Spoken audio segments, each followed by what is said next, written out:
이곳에 오셔서 우리가 함께 드리는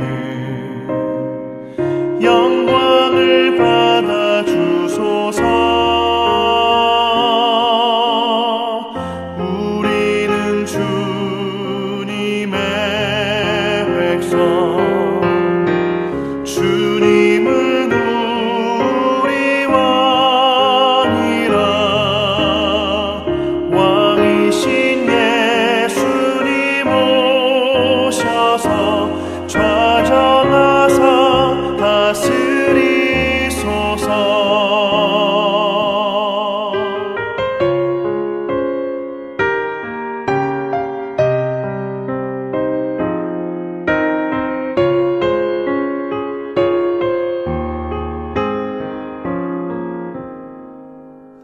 예수 우리 주시여, 이곳에 오셔서 우리가 주께 드리는 찬양을 받아 주소서.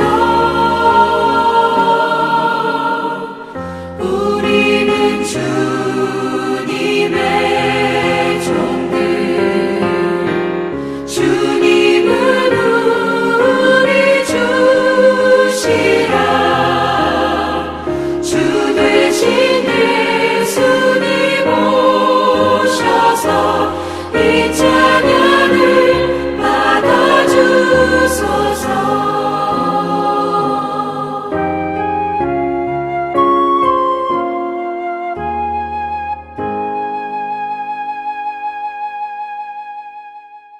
그러므로 우리에게 큰 대제사장이 계시니 승천하시니 곧 하나님의 아들 예수시라. 우리가 믿는 도리를 굳게 잡을지어다. 우리에게 있는 대제사장은 우리의 연약함을 동정하지 못하시리가 아니요 모든 일에 우리와 똑같이 시험을 받으신 이로되 죄는 없으시니라. 그러므로 우리는 긍휼하심을 받고 때를 따라 돕는 은혜를 얻기 위하여 은혜의 보좌 앞에 담대히 나아갈 것이니라.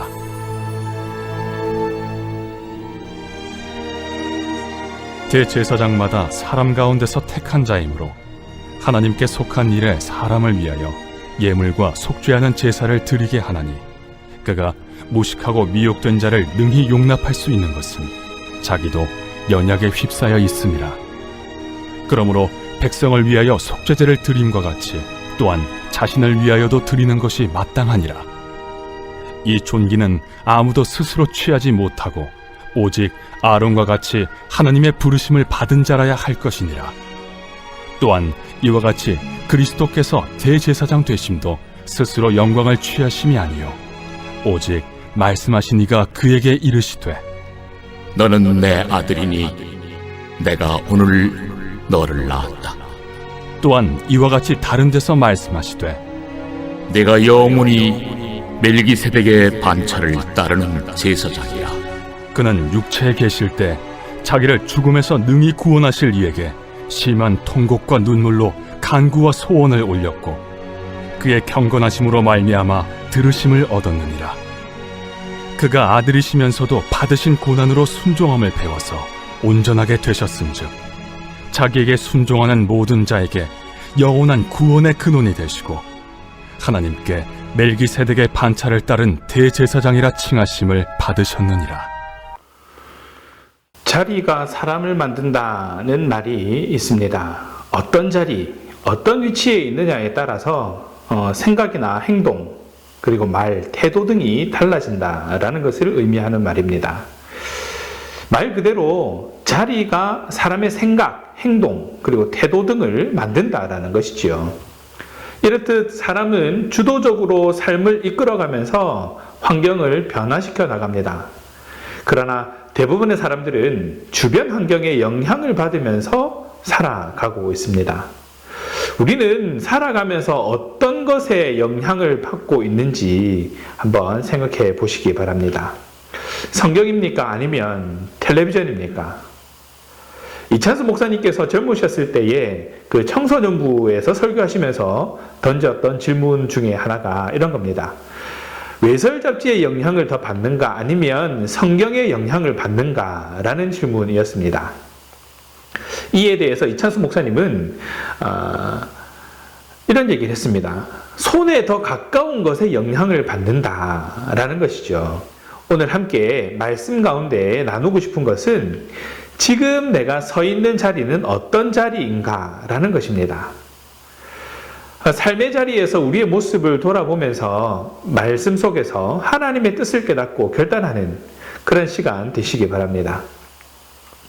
오늘 본문 히브리서의 앞부분은 예수님과 대제사장을 비교하면서 예수님만이 우리가 의지해야 할 분이다 라는 것을 강조하고 있습니다. 특별히 은혜에 대해서 이야기를 하고 있는데 은혜는 무엇이고 예수님으로부터의 은혜가 왜 합당한 것인가를 조목조목 설명하고 있습니다. 또한 우리가 예수님께 본받아야 할 모습이 무엇인가도 이야기해 주고 있습니다.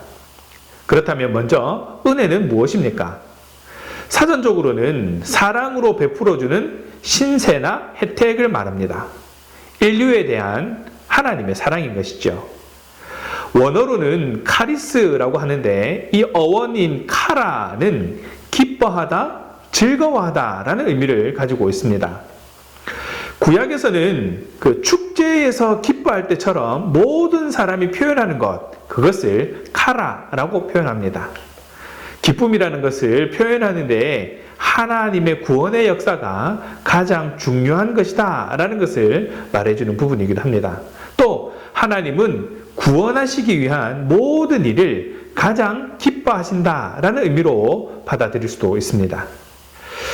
헬라 시대에 들어서는 기쁘게 만드는 것이라는 의미를 가지게 됩니다. 기쁨을 수반하거나 기쁨을 유발하는 상태라는 것이죠. 하나님께 카리스라는 것은 인류를 구원하는 그 자체에서 기쁨이 되는 것입니다. 우리 모든 사람에게는 그 구원 사역에 동참하게 되면서 얻게 되는 그러한 기쁨이고 함께 사역을 해나가면서 누리게 되는 기쁨이 되는 것입니다. 요한복음 3장 16절에 하나님이 세상을 이처럼 사랑하사 독생자를 주셨으니 이는 그를 믿는 자마다 멸망치 않고 영생을 얻게 하려 하심이라. 이것이 하나님께서 인간을 향한 카리스이고 인간이 하나님으로부터 누리는 카리스를 잘 드러내고 있는 부분입니다. 이러한 은혜가 저와 여러분에게 있는 것입니다. 히브리서 저자가 예수님을 내세우는 이유는 큰 대제사장이기 때문이고 또 우리가 은혜의 보좌 앞에 언제든지 나아갈 수 있는 특권을 누리게 해주시는 분이기 때문입니다. 오늘 본문 특별히 히브리서 4장 15절과 16절입니다.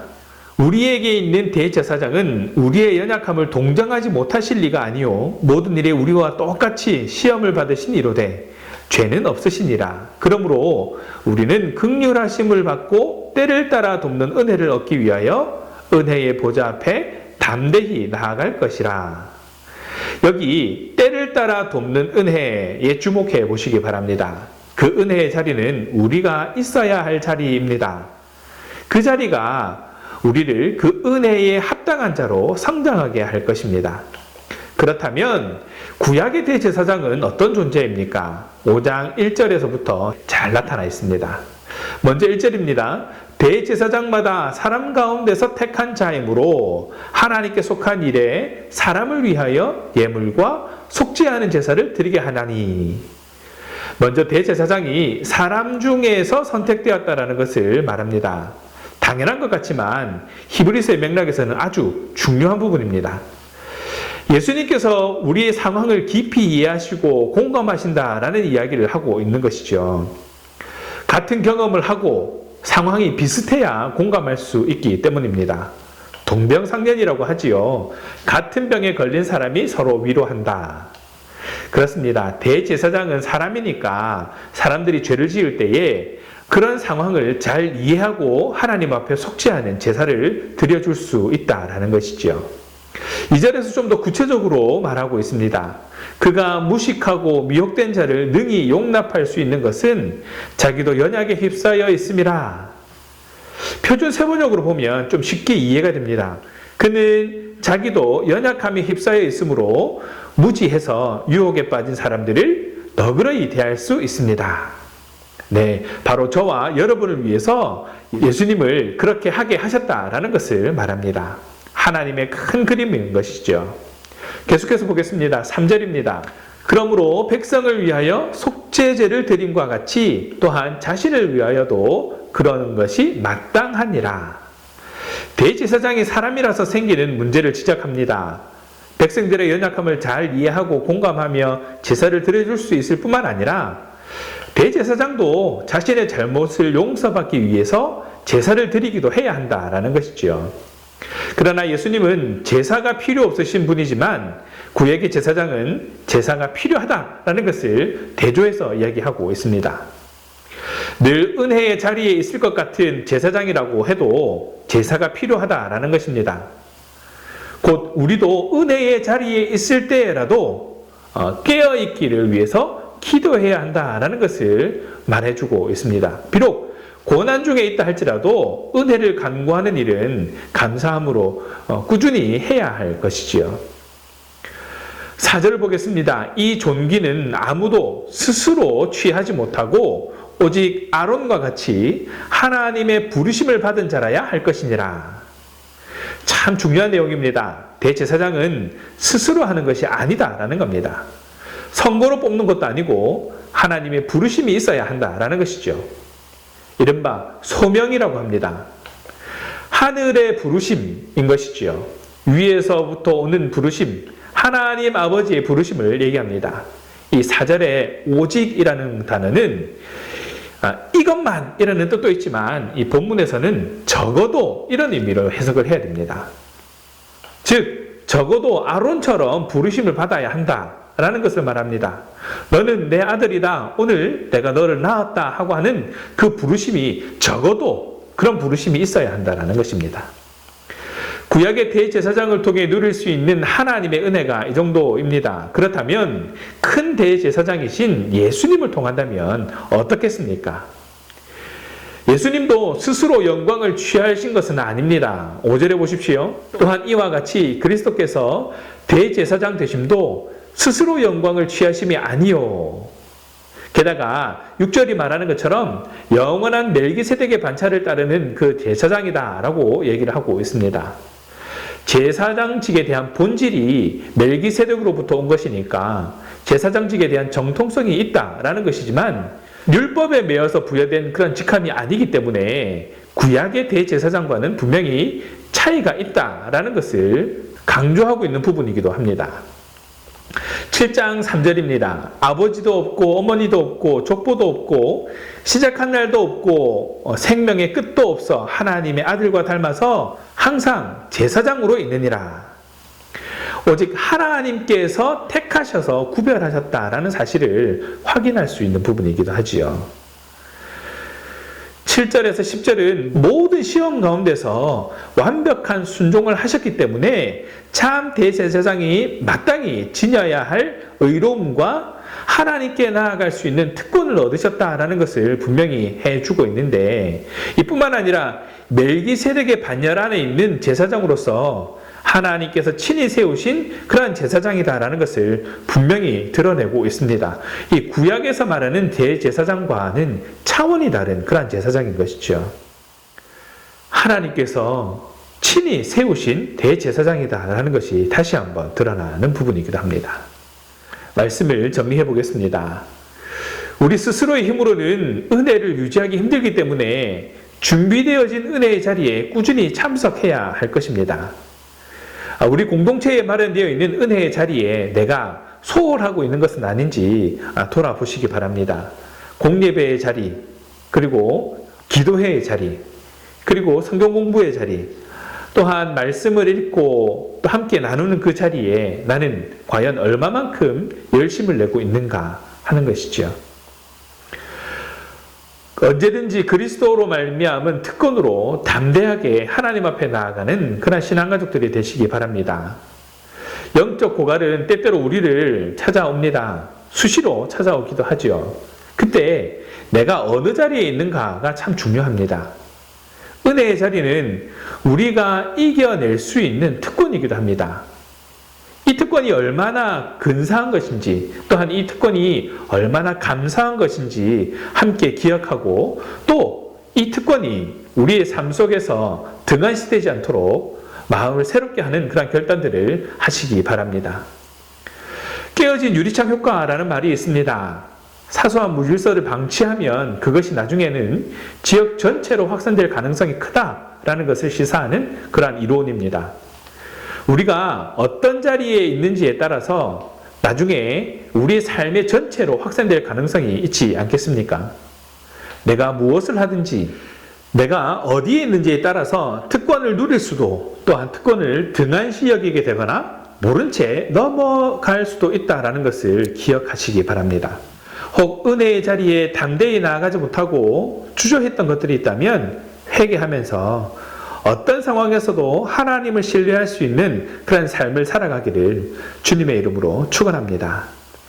기도하겠습니다. 오늘 말씀을 통해 지금 내가 있는 자리가 어떤 자리인가 점검하고 돌아보게 하셔서 결단으로 이어질 수 있게 하신 하나님 은혜에 감사드립니다. 늘 하나님의 말씀에 또한 하나님의 뜻에 영향을 받는 삶이 될 수 있도록 은혜의 자리에 머무르게 하여 주시옵소서. 뿐만 아니라 그 은혜를 유지할 수 있도록 은혜의 자리에 꾸준히 참석할 수 있는 그런 삶을 살아가게 하여 주시고 여건을 주장하여 주셔서 보다 더 하나님과 가까이 살아가는 그런 삶이 되게 하여 주시옵소서. 그리스도로 말미암은 특권의 자리에 머무르면서 하나님의 기쁨이 되는 삶을 살아갈 수 있도록 언제나 주장하여 주시옵소서. 하나님께서 나를 도와주실 것을 확신하며 주님 앞에 나아가는 그런 우리 신앙가족들이 될 수 있도록 주님 축복하여 주시옵소서. 감사합니다. 주님, 우리 주 예수 그리스도의 이름으로 기도합니다. 아멘.